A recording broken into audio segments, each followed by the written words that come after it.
How are you today? I'm good. I'm good. I'm good. What have you been up to so far? Working all day today, so it's been pretty good. Yeah, I worked in the preschool today and been out for a walk down to the beach. The water's really flat today. It's glassy, so it was nice just to walk there. Very nice. Do you surf? Very badly. I surf like a cat in a washing machine, but I like to get out there. But it's got to be really small for me to surf. Okay, okay.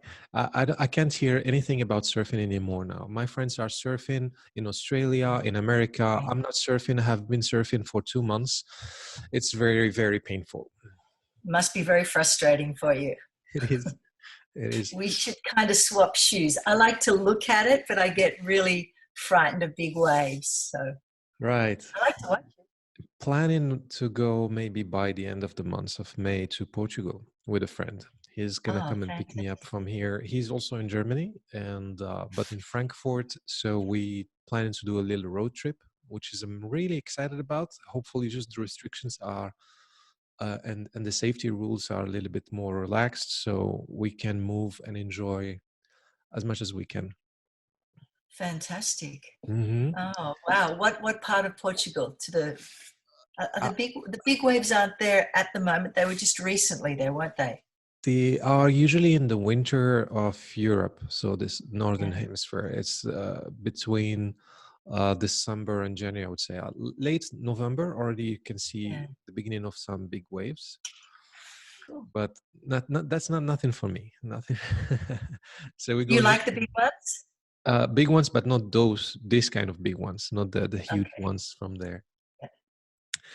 I'm Yeah. so curious since we started talking yesterday. I'm so curious about how you organize your day.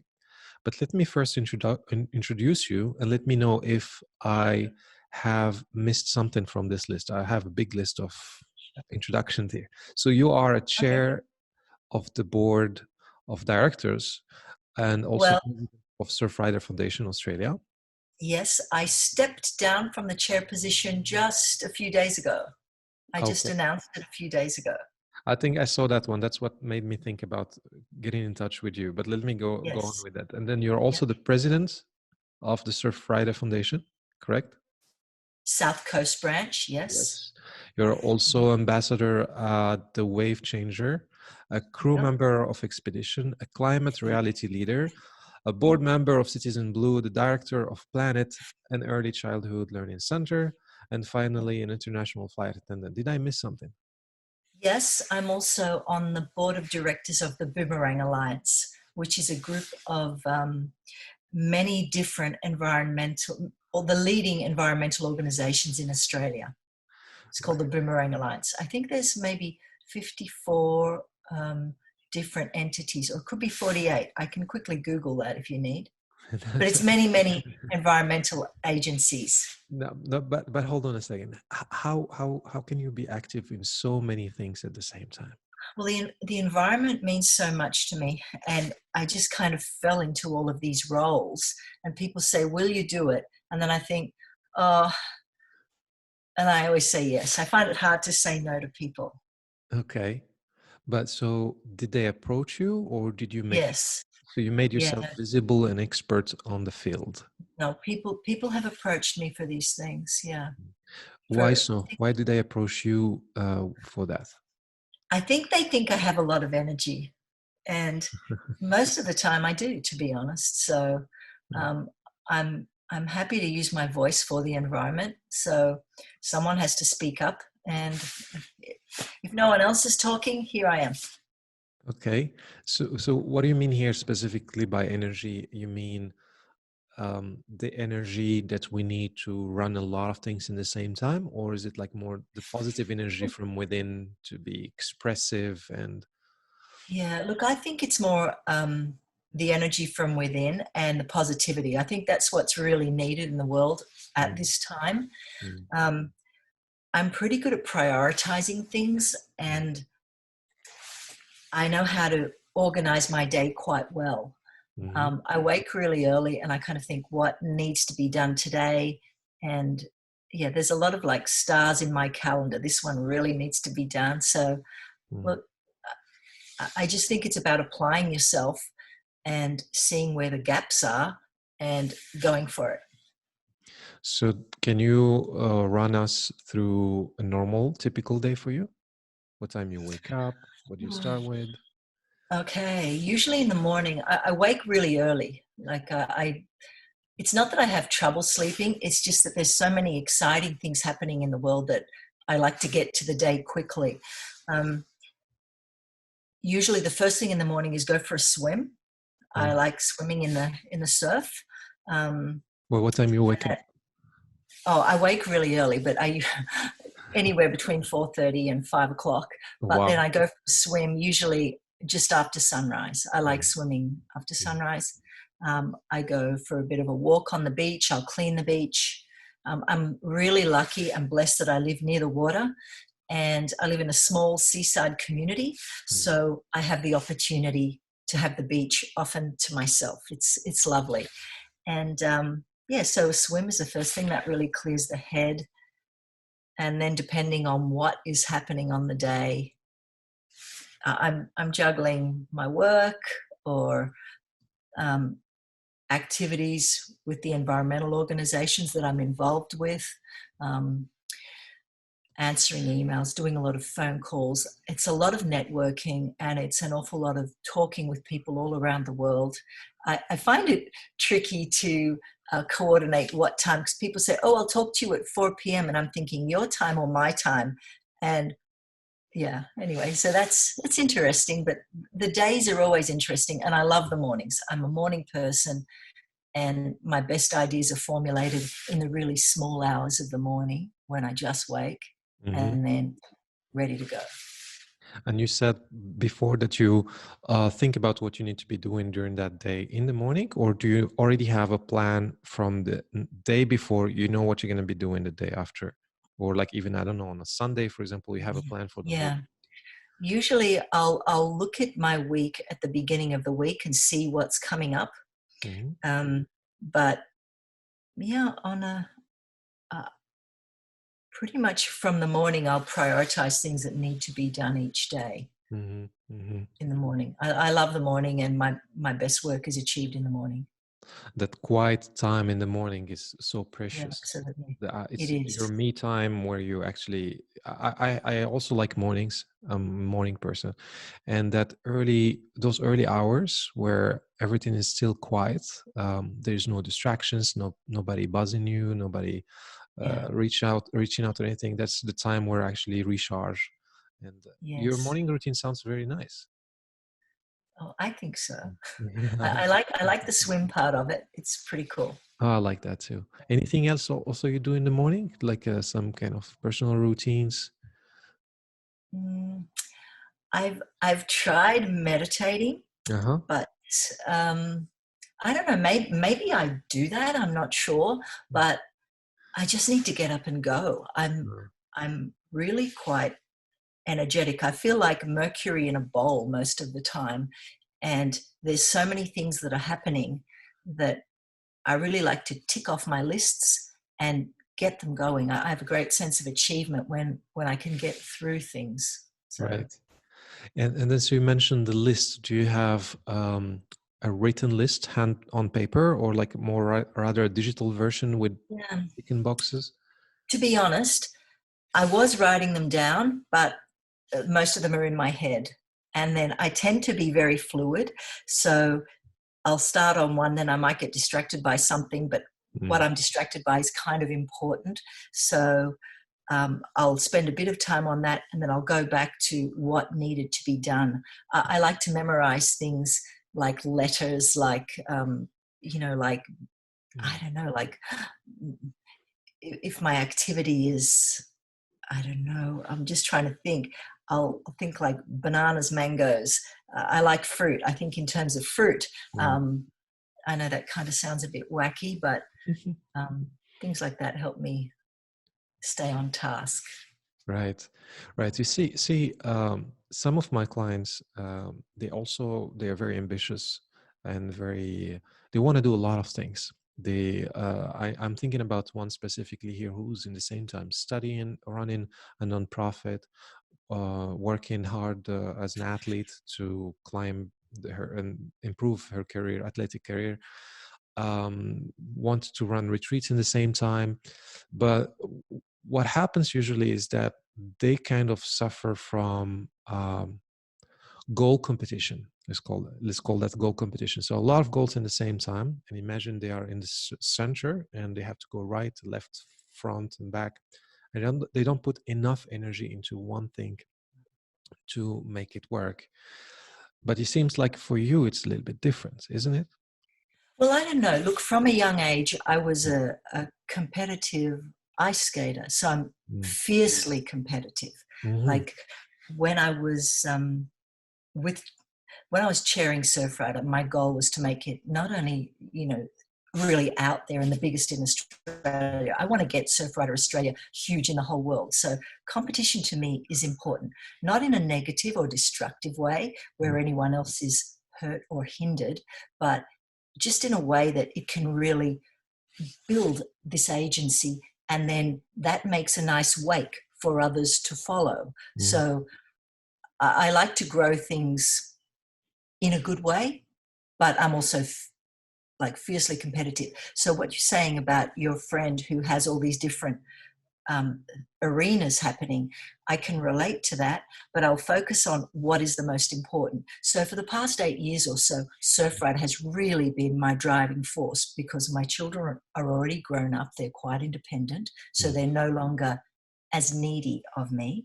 And I really needed something to nurture, and Surfrider became my little baby.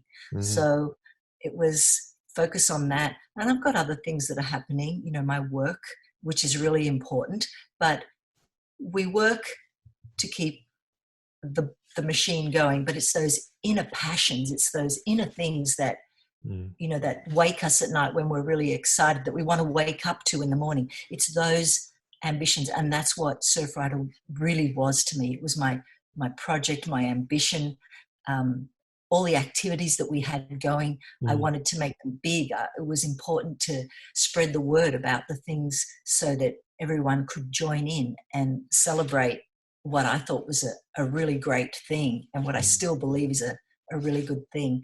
If you can encourage others to get involved in your passion, and if it's doing something good for the environment, like there's nothing better than that. And the ocean gives us life.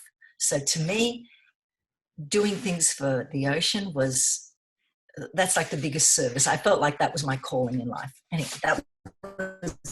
that's just something that I had happening. So and still so do. So where and when did it all begin for you? Okay, many, many years ago, probably about 20 years ago, I was in Bali with my work, and I work as an international flight attendant part-time. So the rest of the crew were by the pool sipping, cocktails. And I'm a bit of a nature girl. I'm not too into chlorine or man-made things. So I went down to the beach, and it was beautiful, but there were plastic bags everywhere. There was plastic everywhere. There was rubbish. And that was so long ago. And it just struck me that it was so sad that in such a beautiful paradise, there was evidence of the worst of mankind's debris just littered there on a beautiful beach.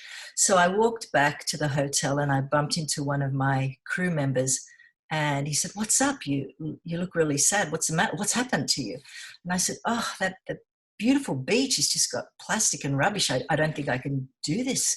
It's really, that really upset me." And he's like, "Oh, get over it, get over it." And I thought, well, I've got to try and do something. So I picked up a bit of rubbish, but I thought, this is useless. Here I am on one strip of beach. And then I thought, okay, well, Bali was kind of a bit of a downer for me at the time. And I thought, I'll fly somewhere else. So I flew to another place, and I had the same experience in another part of the world. And it just struck me, wow, this is so sad.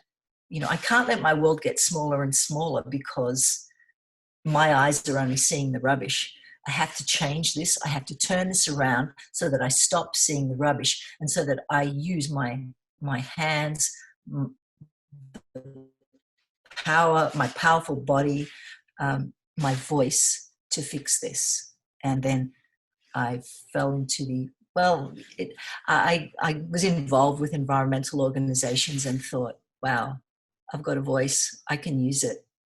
I can start networking with other people. I can start connecting the dots all around the world. And one person can only do so much, but a lot of people, one person doing one action is great. 8 billion doing the same action is magnificent. And if we all hear the same things, well, we're not all going to hear the same thing. We're not all going to be driven by the same thing. But if we all respect Mother Nature, respect the beautiful earth that we walk on, and treat it with a little bit more respect and show it a bit of love, I think we can all push together to make this good. Right, right. Yes. So that shift happened 20 years ago in Bali. Yeah. Yeah. And then it kind of just sat there somewhere deep in my belly. And at the time, my children were young. All my focus, all my energy was on caring, nurturing my children. Mm-hmm. And then about 10 years ago, I heard a presentation and it was actually that movie, that bag movie about the plastic bags. And that really woke me up. Mm-hmm. And I thought, wow, girl, for years you've been quietly picking up bits of rubbish and not buying so many things in plastic, but now put it into action. And I was involved in a paddle out on Sydney Harbour where there was a group of hundreds of us campaigning to the government to bring in container deposit schemes where we would get a refund for the plastic bottles, for the like the cans and beer bottles and soda bottles, juice bottles.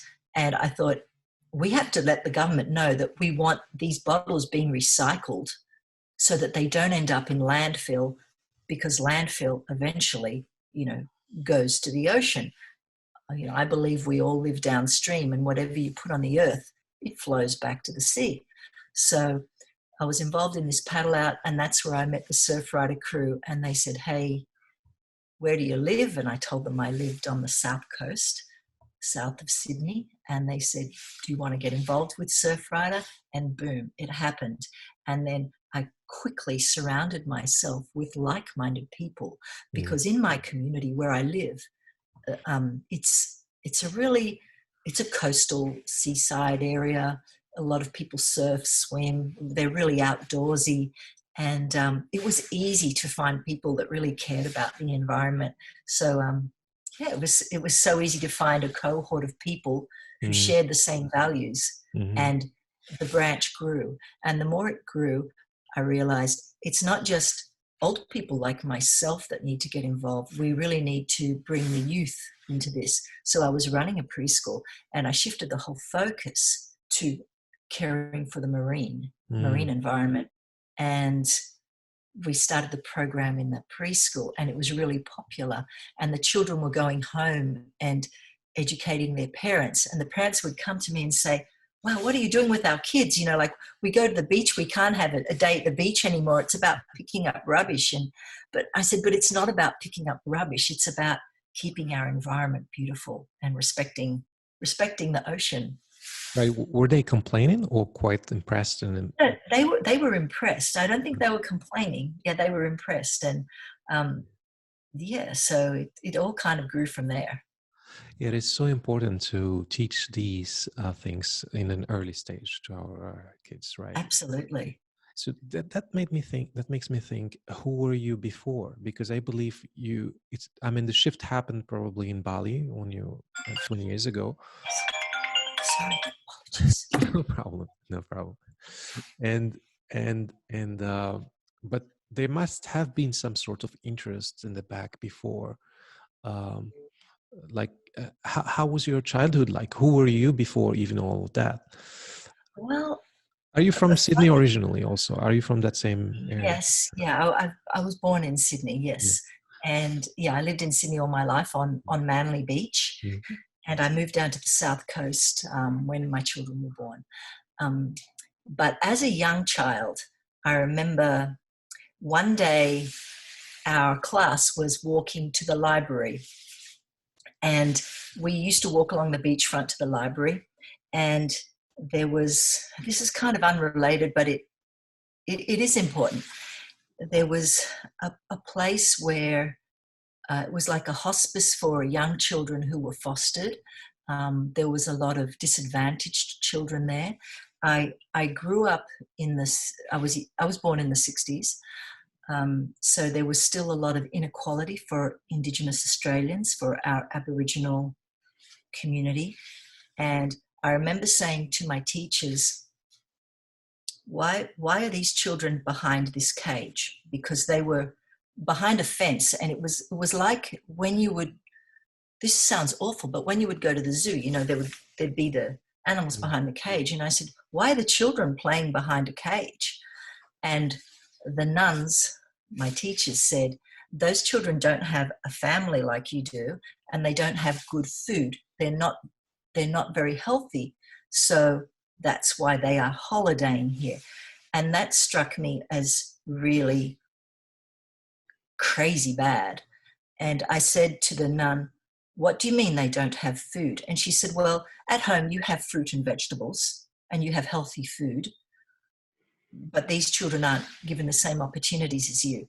So, okay, we went to the library, and somehow I started talking to my peers in the class, and I said, you know, those kids on the way here, the kids we saw playing behind the cage, they don't have healthy food. Tomorrow, everybody bring a piece of fruit to school.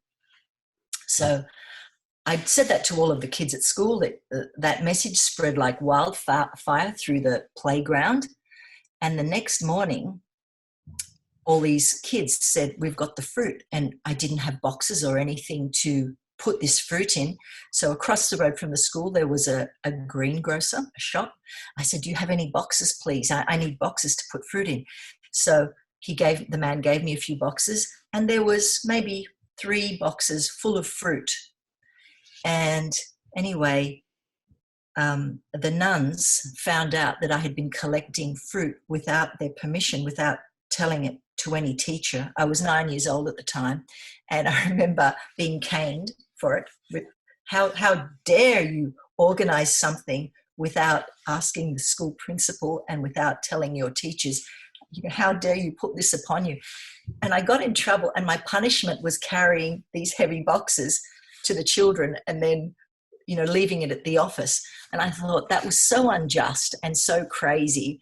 And I think that's when my activism, and I thought, yes, I got in trouble for that, but I thought, don't be frightened to do what you think is right, because I knew that fruit was going to help these children. I couldn't give them family, I couldn't give them love, but I could tell the other kids to bring fruit, so at least they had good food. So that, I think, is where some of it came from.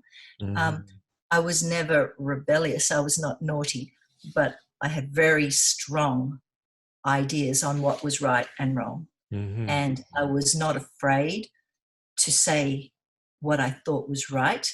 It often got me in trouble. I was very respectful, but I feel if you can use your voice to help someone else, do it. That makes sense. Was there anybody that you were looking up to in that sense? Like some person, like, I don't know, maybe parents, somebody on the TV or... Look, my parents were wonderful. I loved sports, And my favorite athletes were people like Mark Spitz, the swimmer. I mean, we're going back to the really early 70s. No problem. Like I loved back to show, yeah. So like athletes to me are everything. People that can control their body, have strong minds. People that have that discipline, that training, to me, that's remarkable. And then I got into figure skating, and Dorothy Hamill to me was just so beautiful and so free on the ice. And I loved ice skating. I loved the fact that there was no right or wrong. If you were wrong, it would hurt, you would fall. And you could still express yourself. And I loved watching surfing. I lived on Manly Beach, and often when I was older, I would sneak out of my school at lunchtime. I don't think my parents knew this. And I would go down and just watch the surfers, because I thought, wow, what they could do on the wave was magic. But it was always just in the back of my mind. I loved watching their capability, their control of their body when there was another force. Like on the ice, it was just me. And if I fell or if I made a mistake, it's because my body didn't react how I needed it to react. But with the surfing, they were even crazier than gymnasts, because they had another force to contend with. They had the wave, the water, the wind, the tide, something bigger. I mean, the ocean is so much bigger than we are, and to me, that was awe-inspiring. Right, I Yeah, see. Inspiration coming from athleticism, from surfing, from the ocean. That was the source, right? Yeah. absolutely. And Yeah. nowadays, with what you do, like I believe there's a lot of leaders out there and people who are as active as you are. And Oh, so who are the people that you think uh, who are the guided people I you? look up to? Yeah. Okay. I I really respect Maria Westerbos from the Plastic Soup Foundation. Mm-hmm. She has an organization based in Amsterdam, and she's one really tough cookie that takes on the big boys of, like, the big ones like Johnson and Johnson, Coca-Cola, Procter and Gamble. She doesn't hold back, Mm-hmm. and I think, wow, she's really strong. She's formidable. She organizes these amazing international conferences where there will be the world leaders, the university researchers that are really doing cutting edge studies on the effects of plastics on our bodies. And I think that the people that she's pulling together to get the message out is really good. Another one of my What did you learn from her? What is the thing that you say you would pick from her? well, she she's got a great charisma in that she can inspire those who work with her to come on board, Mm-hmm. and she's so knowledgeable. Her background is TV production, so it's really crazy that she switched from TV production into campaigning against single-use plastics. Oh, did I forget to tell you that my real passion is campaigning against single-use plastics, like microplastics, plastics? That's the thing that really Mm-hmm. that's a thing that really draws me to these people. And I think Maria is one of those people who pulls together. She manages to pull together all of the different people and all the different research. And I think that's so important, because at the moment in the world, everyone is a specialist. If you want to learn something, you don't necessarily have to go to university. You can spend a few hours on the internet every night researching things, and you can become quite knowledgeable on something in a short period of time. Mm-hmm. So everything is possible now. The world has opened up to us. It's what you do with that. We can't have millions of little birds everywhere going, me, me, me, me, me. We need to come together and be one big loud roar to the governments and say, stop this single-use plastic production. We need to stop it at the source. Recycling is good, but that's kind of picking it up at the very end. We need to stop it right back at the beginning. So teach us a little more about the microplastic. Is that where you specialize? Microplastic? I don't know if I'd specialize. I mean, I never big note myself, but that's where my passion lies. Mm-hmm. It's the unseen plastics. It's the plastics that slip away. It's the ones that when we walk into the supermarket and we need flour or we need something, we have to think beyond what we need. We have to think about what we're going to buy, and okay, we use the contents of the packaging, but what about the packaging? Where is that going to go? And that's where my whole mind process kind of leads. And I think we have to be far more clever with with what we do with all of our resources. Now that plastic, it's already created. It's a resource, and it's one that we shouldn't waste, one that shouldn't just go to landfill. But how much more plastic can we just keep creating? Like, plastic is not compatible with nature. It's not something that melts into the earth. It sits there forever, indefinitely. It keeps breaking down into smaller and smaller pieces. It breaks up. It doesn't break down. It breaks up. And that's the danger. In everything that we wear, virtually everything we touch more plastic than we do our loved ones. Sorry, I'm quoting another one of my heroes there, David Katz.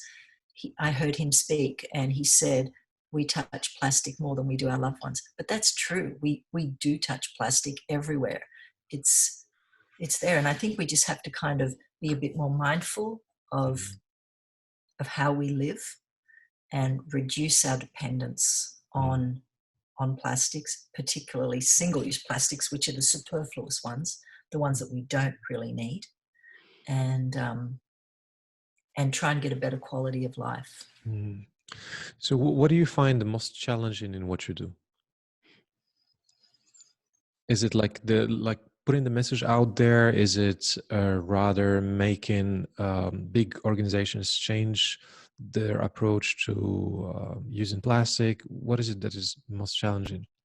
Well, getting big organizations to change their practice, and the fact that governments, not all governments, but a lot of governments say, oh, we'll do this in 2025 or 2030. And I understand there is a process, and I understand there's got to be a lead in time, because you can't just, come in and say, no more plastic. Although if I was king of the world, that's how it would be. But I think we have to really ramp up the way that we,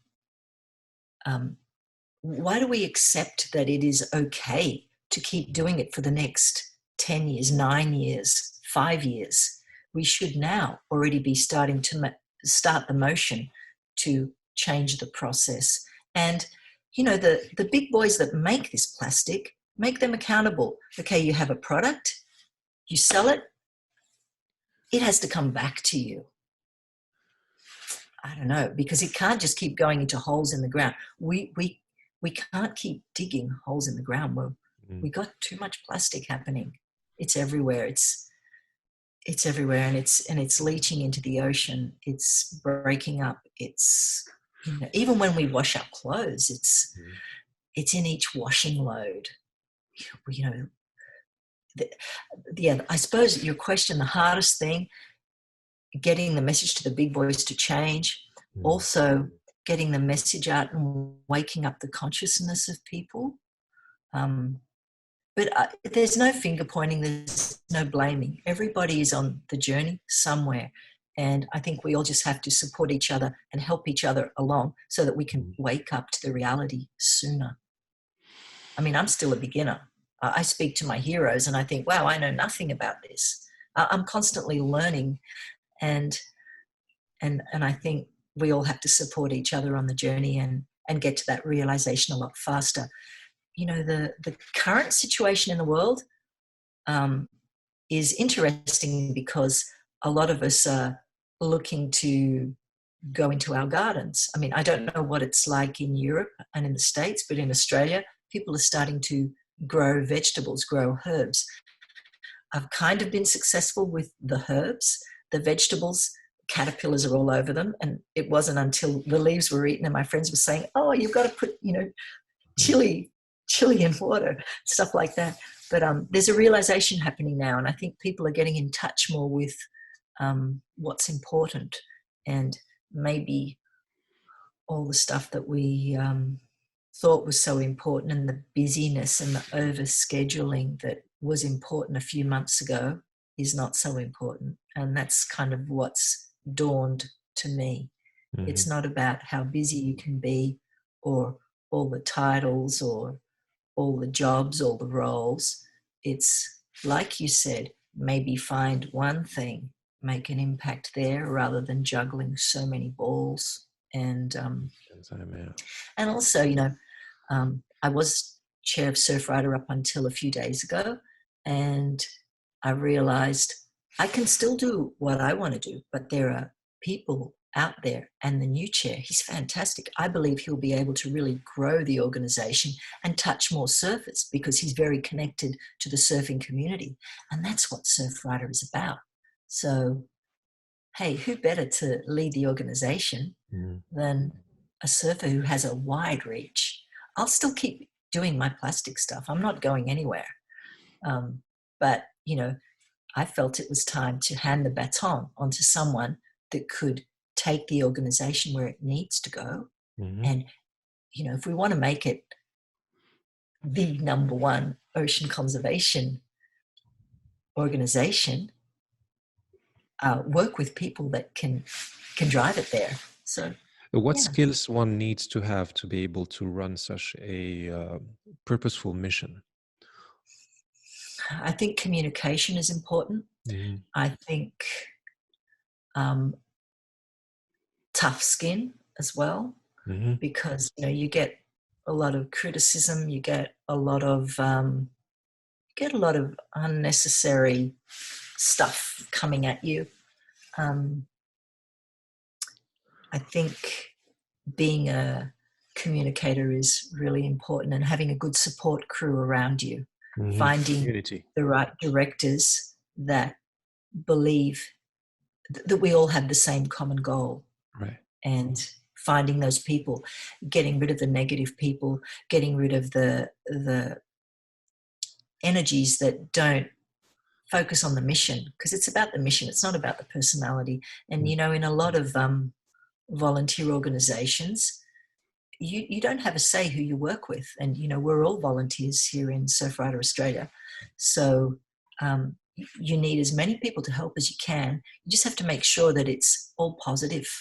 Then it's easy to achieve the mission. Well, what did you learn so far on that whole journey? I'm not talking necessarily here about Surfrider Foundation, but since the beginning. Okay, I've learned it's a really big job that's ahead of us. It's a really important thing because it's going to benefit our children, our grandchildren. It's not about me or us sitting here now. It's about what the world will be like in 30, 50, 80, 100 years.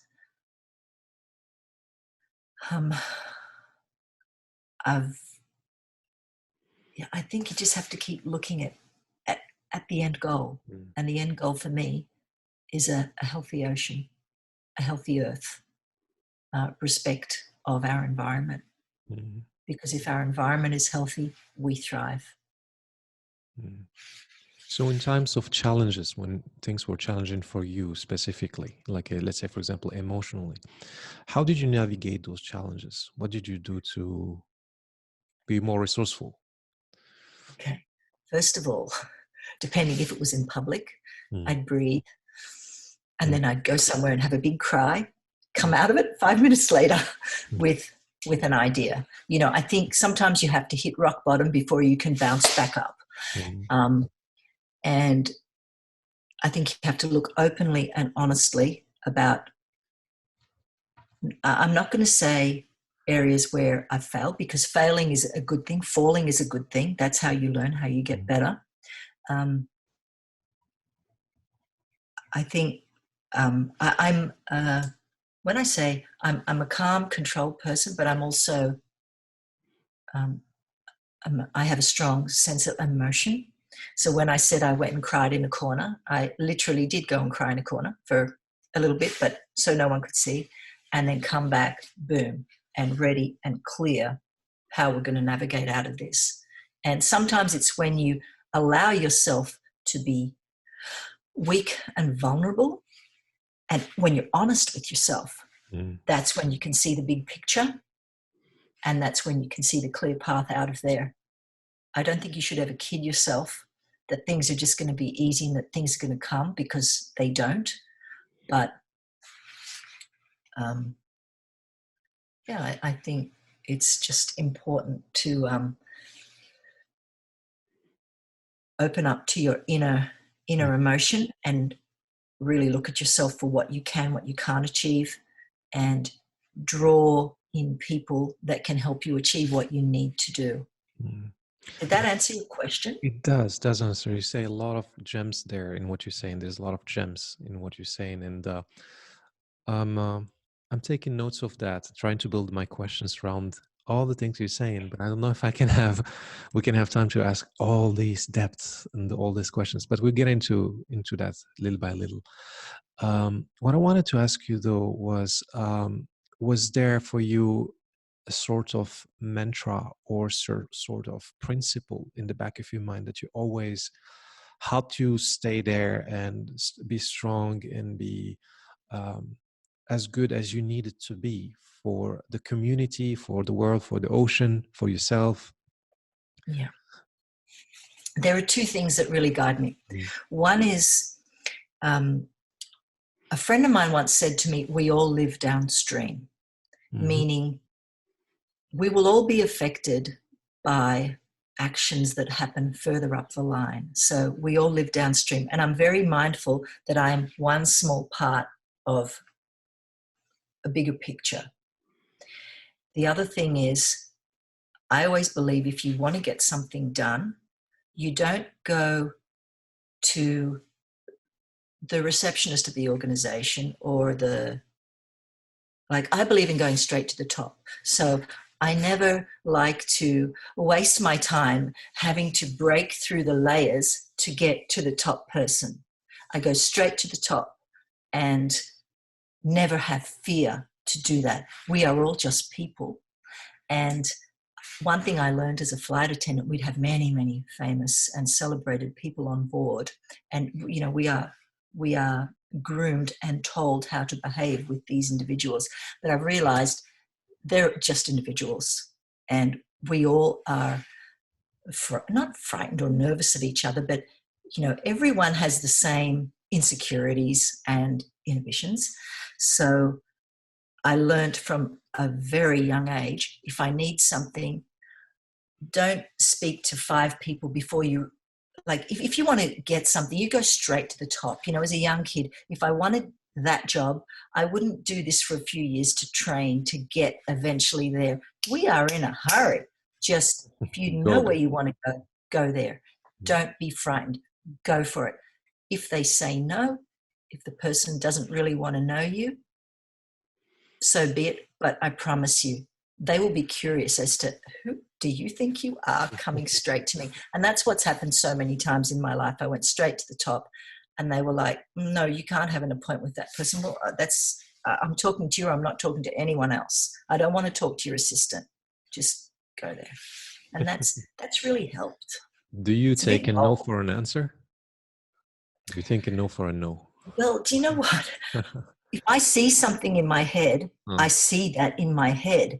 And when someone says that's not possible, I'm thinking, you're a fool because you can't see it. I already see it. That event is happening or that is going to happen. And boom, you make it happen. It's your belief. And if you have enough belief, it will happen. I really do believe you can. I mean, I'm not an astronaut. That'd be a great thing to be, but you know, you've got to be realistic. But honestly, I think you believe it, you can make it happen. And that's something I really instill in the young children in my care. Go for it. Do it. You can do it. Keep raising that bar. They will achieve it. People will achieve it. Who did you want to be when you were a kid? Okay. When you were 9 years old, 10 years old? What I wanted to be was an Olympic swimmer, and my times just were not fast enough. And my dad used to say, you don't have the body for a swimmer. You don't have the stroke for a swimmer. You should be a figure skater. And I was like, I don't want to be a figure skater. I want to be a swimmer. And he'd be like, oh. But anyway, I became a skater and it was pretty good. Skating was good. But who did I want to be? I wanted to be an Olympic swimmer. And I didn't quite get there, but that's okay. You still swim every morning now? Yeah. And I met Mark Spitz, my hero. Can you believe it? Yes. He was doing a world tour and at our local shopping mall, which is crazy. There was a gathering. And when I when I read in the newspaper that he was going to be there, I said to my mum, Mum, you've got to take me to the mall. I've got to meet this Olympic swimmer. I don't know if you even know who I'm talking about. He was a German swimmer, and he seriously was my hero. No, I know the guy you have from Australia, Michael Klim. That's the guy I know. Oh yeah, I know. he's a good swimmer too. Yeah. Yeah. I've had him on board, shoulders like out to there. Yep. It's funny. I had Michael Klim, Ian Thorpe, and who was the other one? Grant. Oh, the dark-haired guy. Anyway, 3 of them on board, and their shoulders, they did not fit in those economy seats, and they were all like this, like dominoes, one to the other. And I said to them, we've got to find better seats for you, but there were no other seats on the plane. And the poor guys, they were just like all like on each other. It's crazy. But anyway, going back to my story. So we went to the shopping mall, and he was asking a few questions, and I had to meet this guy. I had to shake his hand because he was my hero. There he was on the stage. I pushed my way to the front. None of those big kids were going to get in my way. And he asked a question. I knew the answer. It was, where were the first Olympics held? In Athens, in Greece. And boom, I won the prize, which was men's swimming costume and a men's T-shirt with his face on it. And I mean, I've still got it. I was a little kid. Of course, I could never wear the men's swimming costume, but it was good. So I got to meet my hero as a kid. So you mentioned doing a lot of networking during the day. Like, I mean, a lot of your part of the job you have is to be in communication with other people. How do you go by in networking? Yeah, you said you mentioned you meeting people on the airplane. What? Yeah, well, it's bizarre, you know. It's funny what the universe brings to you. Mm-hmm. Once I was on an aircraft, and I was going to do my safety demonstration, and I went to the front, and as I looked down, the first thing we have to do is to survey all the passengers to see who's in our zone and get a feel for who's in our zone. And I looked down, and oh my goodness, there is Captain Charles Moore, the guy who sailed across the Great Pacific Garbage Patch. And my demonstration had started, you know, the seatbelt. And I'm in between doing all this demonstration here, safety, this way. I'm going, are you Captain Charles Moore? And I knew he was. And he said, yes. And I said, and as I'm doing all this, I'm going, meet me in the galley after the seatbelt sign comes up. Come, I have to talk to you. And it was crazy, you know, just how coincidence. It's chance. It's not chance. It's meant to be. I think the universe lines up these people that you meet, and so just chancing upon these people that are really huge environmentalists and people that have seen things, and then them sharing their story with you. And it's kind of amazing how the world does this. But obviously, you know, we're all put here for a reason. Do you believe in the law of attraction? Oh yeah, absolutely, absolutely. How do you think it works? How do you think it works? Well, as strange as it seems, I keep meeting people who are anti-plastic activists, and there's a lot of us in the world, but a lot of people that are involved in reducing the impacts of plastics. And I don't know, I just keep bumping into them, or I don't know, maybe it's obviously the circles that I mix in, you know, and the places I go to. So, and also people who are interested by the ocean and like have a connection with the ocean. Absolutely. You think if you were interested in something different, you might be attracted or connected with people who are in those other interests? You know what? I think it's almost what you spend the most time thinking about. You see that everywhere in the world, wherever you go. It's kind of, it's interesting. I was really curious a few years back by, there's a group called Planet Care, and they do the washing machine filters. And I loved the concept of what they were doing, because they were capturing millions of tiny microfibers and nanofibers off our clothing with each washing machine load. And so I wrote to the organization. I said, oh, I love what you're doing. You know, we don't have anything quite like that in Australia. At the time, I was holidaying in Croatia when I was writing this email. And the woman that is the founder of the organization said, oh, I like what you're doing. You know, oh, you're from Australia. I said, oh, I'm actually holidaying in Croatia. She says, so am I. Can you believe it? She was staying about 50 kilometers from where I was. So we met for lunch, and it was like, I can't believe this. You know, only yesterday I was researching this thing going, wow, this is great. I've really got to put a bit more time into seeing what this can do, because this can stop a lot of microfibers from entering the ocean. And then the next day I'm meeting with the woman. It's like, it's crazy. But this is the way my life works. These are the circles these universes keep colliding. And it's a good thing. I think when you've got a lot of energy, a lot of passion, the world gives you a few gifts back. Right. And I'm very lucky is the word, but I work hard at it too. You know, I mean, like, really vision is one thing, and working hard to get to that vision is a whole different thing also, right? Passion. You mentioned the word passion. You seem to be a very passionate person too. The way you speak, the way you talk about things. What is your passion? Is it the ocean, or is it the climate? Is it the plastic? I can't point at it. Or is it like a little bit of a sum of everything? Well, it's all related. It's all part of the same jigsaw puzzle. Initially, growing up on the beach, living on the beach, you want it to be clean. You want it to be beautiful. Cigarette butts don't belong on the beach. Plastic doesn't belong on the beach, but it all comes to the beach. So I think the journey started there. And then plastics was something that were really niggling me, because that's something that we can change. I really think we can change. We are smart enough to think our way out of this. And then last year, I received notice that I was invited to train with Al Gore for climate reality. And I did the training there, and that opened my eyes up. Like, I went in there so focused on plastics, and his whole mantra was about the whole environment, about the carbon, about what we're doing. And I remember talking to a group of people there, and they said, so what's your thing? And I said, oh, marine plastics. And they're like, why are you focusing on that? And I go, oh, it's a big part of the picture. And they're going, it's like you've arrived at a crash, and there's a person there with their bones all twisted, their arteries are severed, and here you are saying, oh, look at the ingrown toenail.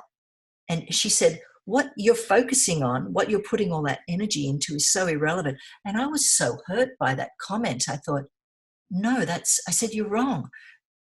Plastics play a big part in this, because the plastics are derived from the fossil fuels, from the petrochemicals and da-da-da-da-da. And she said, but you're focusing on the wrong thing. And I left the meeting a little bit disillusioned. But when I put more thought into it, I thought, no, it's all part of the one picture. And I don't know enough about the carbon emissions. I mean, I know a bit, but not enough. But what I know can help fill the gaps about this part of the puzzle of the environment. So I think it's all very connected. The climate heating, the global heating of the world, is something that we can no longer ignore, because it is affecting the balance of nature Rapidly. Rapidly, yeah. The whole COVID thing has kind of given Mother Nature a bit of breathing space, I suppose, in many areas. And in other areas, like all my plastic friends are campaigning, saying, look at all the excessive plastic that, everything now is just... So we're going to have to look at a way to come around that, because it is a different world now. It's this was like our 9/11 moment. This is now another game changer, And it doesn't mean we have to sit there going, oh, I'm so scared. It means this is an opportunity to do things better. And we like I said, we're smart enough, and we can do things better. We'll be forced to. We have to. Mm-hmm. Are you able to answer the question of why you do what you do? I've been asked that a fair bit. It is important. Why is it important? The drive, where does it come from? You know what? We all have energies. Everyone has energies. And we can choose for them to be put into silly things like watching reality TV, which to me, I don't get. But I'm not judging anybody that does that. Like, I think everyone has energies. And if we put it into stuff that needs to be done, like I see that there's something that needs to be fixed. We have to stop waste. We have to stop wasting. We have to stop our dependence on this thing that's kind of mucking up my ocean out there. So why do I do it? I would like to spend my energy, if I have anger, and I do I'm a bit of an angry person too sometimes. And rather than expressing it as anger, I take it out on the people that are producing plastic. So that's my kind of thing, and when things are tough in the world, whenever I've had difficult moments, this environmentalism, this activism has been a great diversion for me. So it's good. Why not do something good for the earth rather than focusing inward on what I'm feeling? I'm not important. One of many. And are you satisfied with what you have accomplished so far? Do you consider yourself successful in what you have been doing? And what is actually success meaning? Success to me is how you've raised your children, how you've taught them, because they'll carry on things. Success is a really strange thing. There's so much to be done. No, I haven't yet achieved not even like this much of what needs to be done, but it'll get there. You just keep going and it'll get there. Yeah. So to me, success is what you leave behind, what is in your wake, the respect you get from others. It's not about me. It's about how you can make things better. But are you satisfied from how far did you come? What you have accomplished? Yeah, you shouldn't be too hard on yourself. Yes, there's a lot more that can be done, but yep, I'm pretty happy with where I am in the world right now.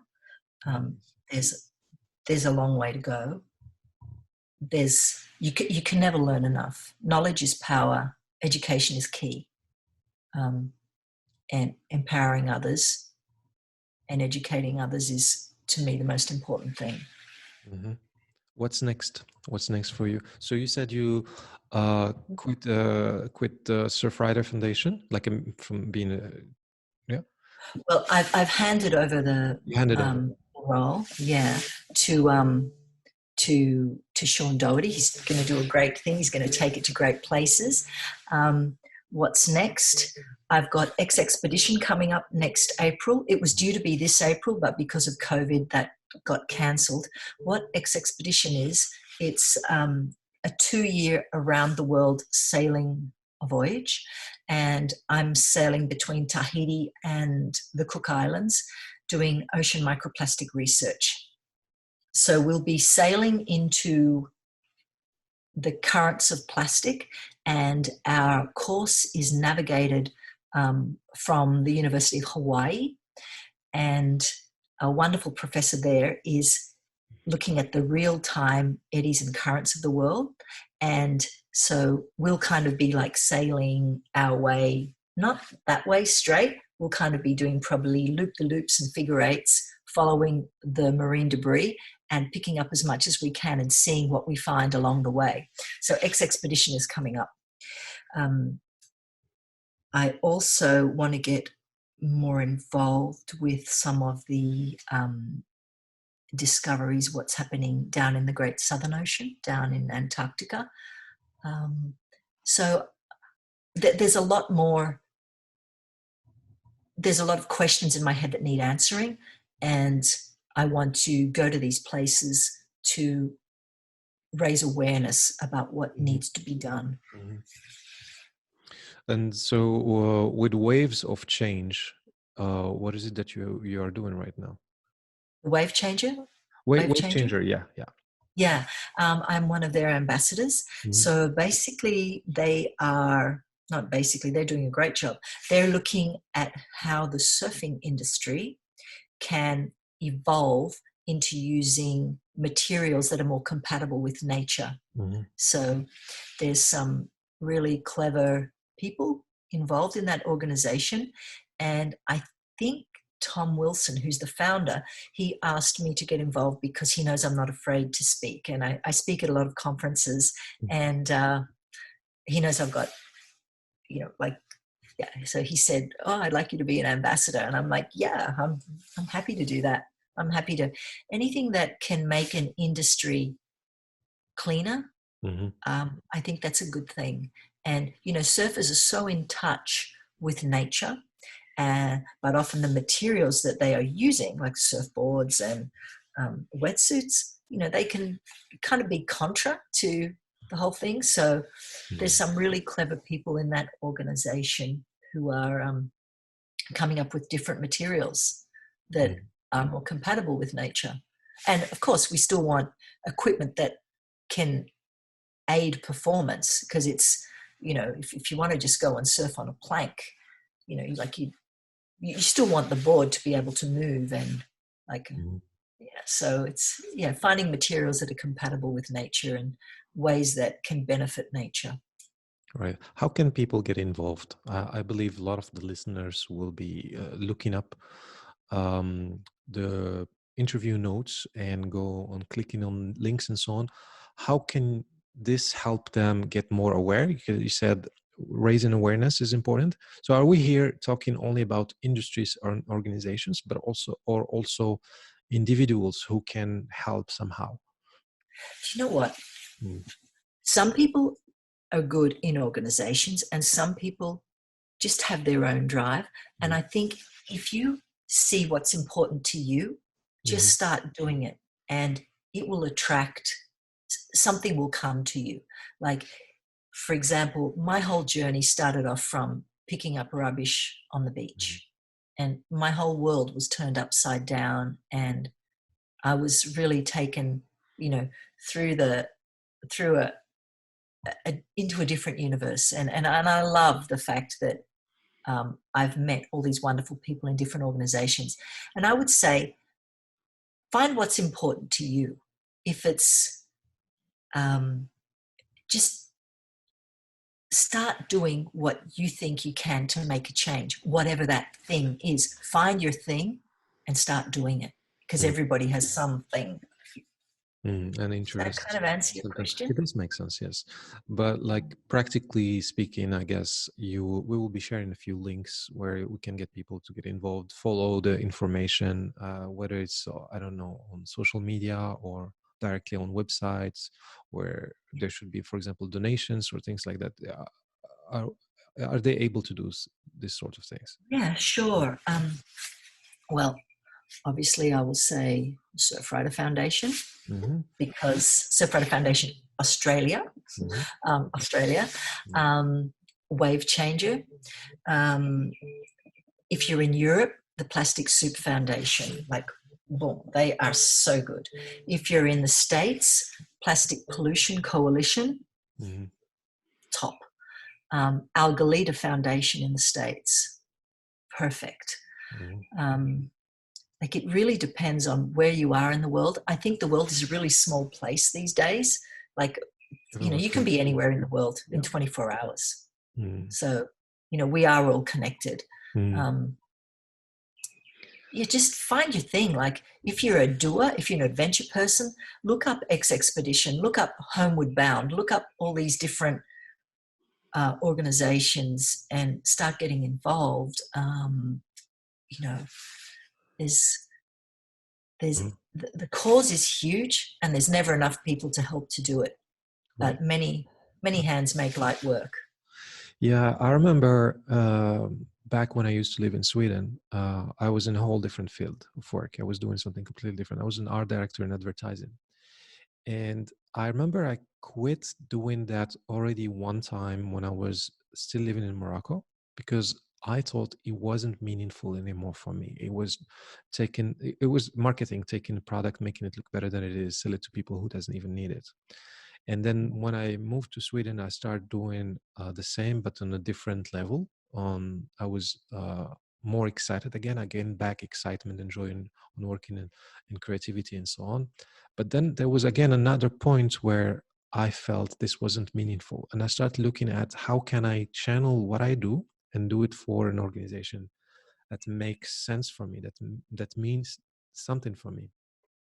Yeah, And I was looking a lot into Surfrider Foundation. I thought maybe working on campaigns and advertisements and graphics and posters that raise the awareness about the plastic and what it does, yeah, and that could make sense to keep on doing what I did and what I was good at, but yeah. channel it towards something that is more meaningful, more Meaningful. purposeful. And I can't recall really well, but I think I reached out to, I was looking for jobs, like volunteering jobs to create in those advertisings.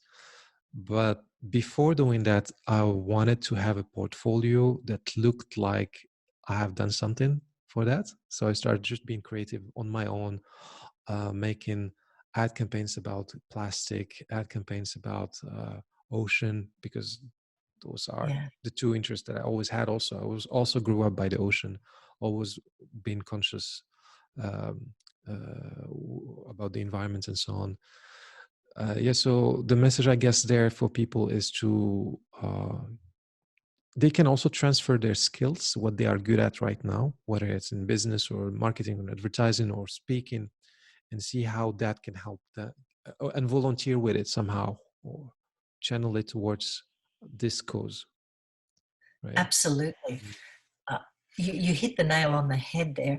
It's about just getting involved and just Mhm. starting to do something, no matter what it is.